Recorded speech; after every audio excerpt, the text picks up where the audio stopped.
জয়ান ভাই আপনি এই গাড়ীখন যি লৈছে এই গাড়ীখনৰ কিস্তি আপনি দিব না নাই? গাড়ীখনৰ কিস্তি দিম মই আৰু 13টা দিন টাইম লৈছো। মই এনাক কৈ আছো, এনা কিন্তু টাইম দিয়া নাই। এতিয়া মই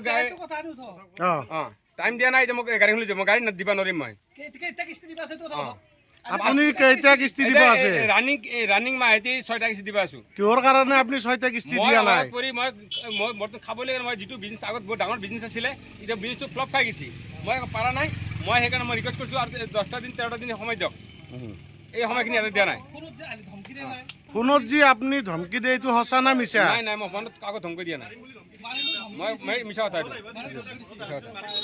আপোনালোকে কওক এতিয়া। দাদা আপুনি কওকচোন। তেখেতৰ পৰা দাদা বহুত প্ৰব্লেম পাই আছোঁ। আজি আমি 3 মাহ আগতো এখেতৰ ঘৰত আহিছোঁ, সোধক তেখেতক লগা হ'লে। তেখেতে চেল লেটাৰত চহী কৰি দিছিল যে পইচা দিব নালাগে, গাড়ী দিম।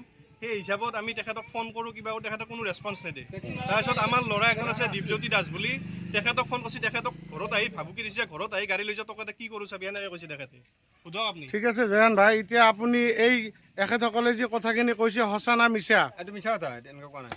আমি চেল লেটাৰত চহীও কৰি দিয়া নাই। মই চেলেৰি চহী কৰিছোঁ, মই মিছা বেয়া কথা কোৱা নাই, লোকক কৈ পোৱা নাই। ঘৰত আহিবা মাতা নাই আপুনি দীপজ্যোতি, কাজিয়া কৰিম বুলি।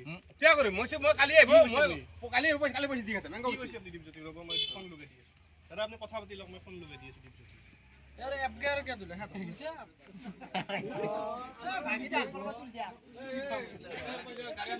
আপুনি এতিয়া বৰ্তমান কিস্তি নিদিয়ে?